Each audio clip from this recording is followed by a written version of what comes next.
500 से ज़्यादा जो किसान संगठन थे उन्होंने आज एक कॉल दी थी, लेकिन उनको जो है रोक दिया गया है। बैरिकेडिंग्स लगा दी गई है, पत्थर रख दिए गए हैं बड़े बड़े, जैसे पता नहीं कितनी बड़ी आफत है। तो कैसे आप देख रहे हैं इस तरह की से किसानों को रोकने की जो तैयारी की हुई है, क्या वजह है, सरकार क्यों इस तरह से डरी हुई है? आज जो कॉल था जंतर मंतर में वो किसानों का कॉल था, लेकिन एक और कॉल था, वो था ट्रेड यूनियंस का। जी। जब से ये सरकार आई है बीजेपी की, आप देखेंगे ये जो दोनों तबका है, मजदूरों का और किसानों का, इन पे एक बहुत बड़ा लेवल का अटैक है जो एकदम हमारे सामने आया लॉकडाउन में। जब हमारे प्रधानमंत्री आते हैं, अचानक से अनाउंस करते हैं कि चलिए भाई कल से लॉकडाउन है, सब लोग अपने अपने घर में घुस जाएंगे। अब जिनके पास दिल्ली में घर नहीं है, जो काम करने आए हैं, जिनको अपने घर वापस जाना था, वैसे ही पूरे देश भर में जितने मजदूर थे, जितने किसान थे, उनको डायरेक्टली ये जो सरकार है, जो अंबानी की आप सरकार है, अदानी की सरकार है, वो बैठ के सारे वर्कर्स को रास्तों पे छोड़ दिया उन्होंने कि आपको जो करना है करिए, आप घर पहुँचे बढ़िया, आप नहीं पहुँचे आप मर जाए, हमारा कोई भाई रिस्पॉन्सिबिलिटी नहीं है, हम कुछ काम नहीं करेंगे। आज उन्हीं वर्कर्स पे इतना इम्प्यूनिटी है इस सरकार के पास। एकदम ये सरकार ना कॉन्स्टिट्यूशन मानता है, ना डेमोक्रेसी मानता है, ना जनता के गुस्से। कॉन्स्टिट्यूशन डे भी है। बिल्कुल, ये इतना आयरॉनिक बात है कि आज कॉन्स्टिट्यूशन डे है, आज जब मजदूर और किसान इकट्ठा होना चाहते थे, और इसलिए इकट्ठा होना चाह रहे हैं क्योंकि जहाँ पे वो बैठे हैं वहाँ से जब सरकार को बात बोलना चाह रहे हैं, सरकार सुन नहीं पा रही है। अब जब सरकार सुनना ही नहीं चाहेगी तो उनको तो दिल्ली आना ही पड़ेगा ना। अब जब वो दिल्ली आ रहे हैं अपना कॉन्स्टिट्यूशनल अधिकार, प्रोटेस्ट के अधिकार को मानते हुए, अपने बात को, अपने दिक्कतों को सामने रखने के लिए आते हैं, तब सरकार वही रवैया दिखाती है। दिल्ली पुलिस जो अमित शाह का दलाली करते हैं, वो जैसे ही लोग पहुंच रहा था वैसे ही उनको डिटेन कर रहा था। हम लोग जैसे ऑटो से उतरे हम लोग को डिटेन कर लिया।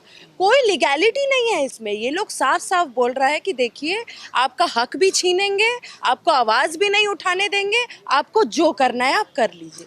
यही बोलना चाह रहा है ना ये सरकार। और ये सरकार को अब किसी चीज़ से डर नहीं लगता। और आप देख लीजिए हमारे देश में क्या हालत है। हमारा देश का जितना देशवासी है वो समझ रहा है इस बात को कि सरकार मजदूर, सबने देखा लॉकडाउन में एकदम नंगा सच की तरह हमारे सामने 1 महीने तक हमें दिखा कि वर्कर्स को किस तरीके का दिक्कत रोजी रोटी में हुआ। और उसके बाद जब उनका काम का घंटा आप 8 से 12 कर देते हैं, उनका सैलरी आप कम कर देते हैं, इतना 1 महीने से पंजाब हरियाणा बंद है, सरकार को कोई फर्क नहीं पड़ रहा है, तो गुस्से में तो सड़क पर ही उतरेंगे ना। तो कह रहे हैं कि हम तो लॉ रिफॉर्म कर रहे हैं, ये किस तरह का रिफॉर्म? अगर लॉ रिफॉर्म नहीं कर रहे हैं, वो लोग लॉ को इस तरीके से मेंड कर रहे हैं कि जिन लोगों के लिए वो काम करते हैं, जितने अंबानीज हैं, जितने अदानी हैं, उनको बस फुल्ली सपोर्ट मिलता रहे, पूरा का पूरा हमारा इकोनॉमी बिक जाए, सेल्फ ऑटोनॉमी नाम की कोई चीज़ ना बचे, और ये देश का उन्नति नहीं है। सबसे पहली बात और सबसे पहला प्रश्न, देश के प्रधानमंत्री नरेंद्र दामोदर दास मोदी को यह समझना होगा कि मात्र दिवाली देश के जवानों के साथ मनाने से देश के जवानों का हौसला नहीं बढ़ेगा। सरहद पे जो जवान तैनात हैं, उन्हीं के पिता किसान हैं। अगर आप देश के अंदर आंकड़ों को मद्देनजर रखें तो देश के अंदर तकरीबन 95% लोग जिनके बच्चे सरहद पे रक्षा कर रहे हैं, हिफाजत कर रहे हैं, उनके पिता किसान हैं। देश के प्रधानमंत्री जी मात्र फौजियों की टोपी लगा लेने से या टैंक के अंदर खड़े हो जाने से देश के न जवानों का हौसला बढ़ेगा, न देश के किसानों का हौसला बढ़ेगा। देश के प्रधानमंत्री नरेंद्र मोदी जी के राज में अगर आप आंकड़ा उठा के देखें, देश के ऐसे जवानों का यानी देश के किसानों का सबसे ज्यादा मरने वालों की अगर संख्या है तो वो है देश के किसान। तो फिर उनको गिरफ्तार क्यों किया जा रहा था? खबरें आ रही हैं कि कई किसान नेताओं को हरियाणा से उठा लिया गया। आप एक बात बताइए, आप देश में रहते हैं, बाहर से आए हैं? आज ही बाहर से आए हैं क्या कहीं से? आप एक बात बताइए, नरेंद्र मोदी जी की सरकार के खिलाफ चाहे वो किसान हो, चाहे युवा हो, चाहे बेरोजगार आदमी हो, चाहे आम आदमी हो, चाहे मजदूर हो, चाहे कोई भी हो, चाहे वो गरीब तबका हो, चाहे महिला हो, चाहे बहनें हो, चाहे बेटियां हो, अगर कोई भी इस नरेंद्र मोदी सरकार के खिलाफ आवाज उठाता है तो उसकी असली जगह जेल के अंदर ही है। देश के प्रधानमंत्री नरेंद्र मोदी जी के राज में सबसे ज्यादा सरहद पे जवान शहीद हो रहे हैं और दूसरे नंबर पर देश के अंदर किसान आत्महत्या कर रहे हैं। एमएसपी बिल लेके आ जाने के बाद न्यूनतम समर्थन मूल्य देश के किसानों को नहीं मिल रहा है। देश की सरकार नए नए बिल लाकर, नए नए कानून लाकर देश की किसानों के ऊपर और वजन डालने का काम कर रही है। देश के प्रधानमंत्री नरेंद्र मोदी अगर कोरे कागज पर साइन कर कर इस बात को लिखें कि अगर इस बिल को लाने के बाद अगर कोई भी किसान आत्महत्या करता है तो उसका जिम्मेदार मैं हूँ, क्या ऐसा देश के प्रधानमंत्री कहते लेकिन हैं? जब देश में कोरोना जी। काल संकट है, खासकर दिल्ली में जब कोरोना का पूरा एक विस्फोटक हो चुका है, तो उस टाइम 26 तारीख को आंदोलन करना कितना चाहिए? सरकार इस बात को भी हवाला दे रही है। आप ना सुनिए, आप अगर ऐसे महामूर्खों वाले प्रश्न आप हमारे आगे करेंगे ना, ये प्रश्न उन सरकारों से ही करिए जो सरकार आपको कोरोना की आड़ में पागल बना रही है। आपके नेता जब बिहार में चुनाव लड़ने के लिए पहुंचते हैं, जब प्रधानमंत्री मोदी वहां बिहार में बिगुल बजाते हैं, चुनावी बिगुल बजाते हैं, तब आपके मुंह से आवाज नहीं निकलती कि कोरोना है? तब आप चुप हो जाते हैं। दिल्ली में तो कोरोना है ना, रोज नहीं, तो एक बात मुझे बताइए, मतलब दिल्ली में कोरोना है, दिल्ली के अलावा कहीं और कोरोना नहीं है, आप ये मानते हैं? जैसे ये हमारे बताइए, दिल्ली चलिए में आपसे पूछता हूँ, आप बताइए सीधा सवाल, 3 ऐसे नेताओं का नाम बताइए जो कोरोना से मरे हों, बताइए। मोदी जी तो हर जगह घूमते हैं, मोदी जी को तो कुछ नहीं हुआ आज तक, बताइए है आपके पास कोई ऐसी सूची जो प्रूफ करे, प्रमाणित करे कि कोरोना से देश के नेता भी मर सकते हैं? मरना जरूरी थोड़ा ही है, लेकिन महामारी तो है ना, इस बात को थोड़ा इग्नोर किया जा सकता तो है। आप एक बात बताइए, महामारी है तो चुनाव क्यों? महामारी है तो चुनाव ये क्यों? सवाल हो सकता है, चुनाव क्यों? हाँ, तो आप एक बात बताइए, कोरोना से आम आदमी ही क्यों मर रहा है? आम आदमी के सामने ही बेड की और बिस्तर की समस्या क्यों आ रही है, ये बताइए। और अगर कोरोना है तो लॉकडाउन खोला क्यों गया? और अगर कोरोना जैसी बीमारी थी तो आपने ताली और थाली बजाने का बहाना, इस देश की जनता को मूर्ख बनाने का बहाना क्यों चुना?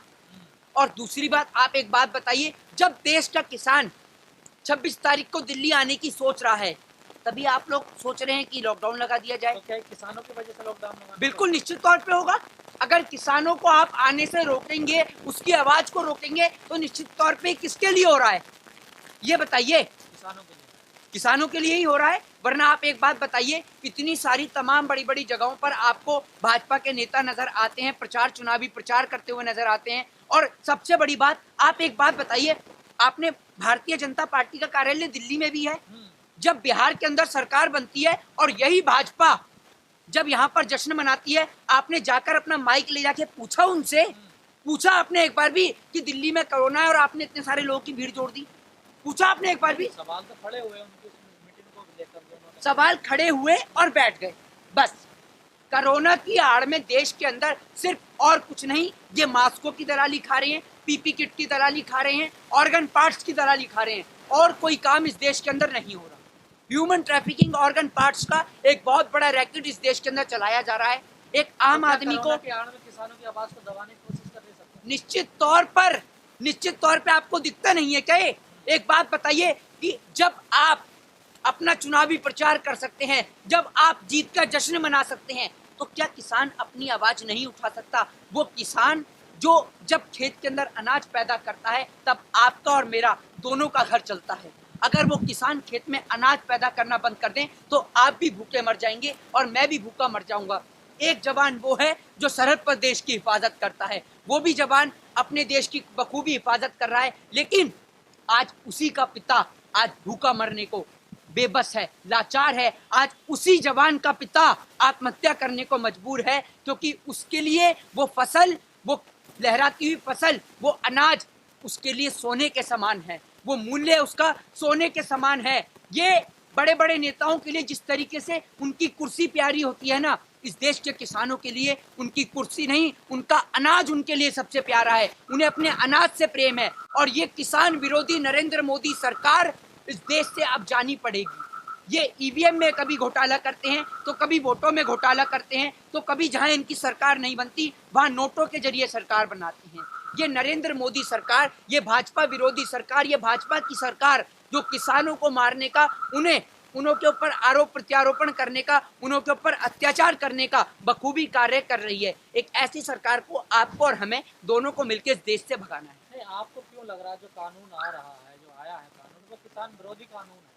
तो आप एक बात मुझे बताइए, अगर ये किसान विरोधी कानून नहीं है तो सरकार जिस तरीके से नरेंद्र मोदी जी बात बात पे मन की बात कर लेते हैं, एक जनसंवाद क्यों नहीं कर लेते देश के किसानों से? बताइए ना, क्यों नहीं करते आप देश की किसानों से जनसंवाद? आप देश के किसानों को न्यूनतम समर्थन मूल्य नहीं दे रही हैं। क्यों नहीं दे रहे हैं भाई?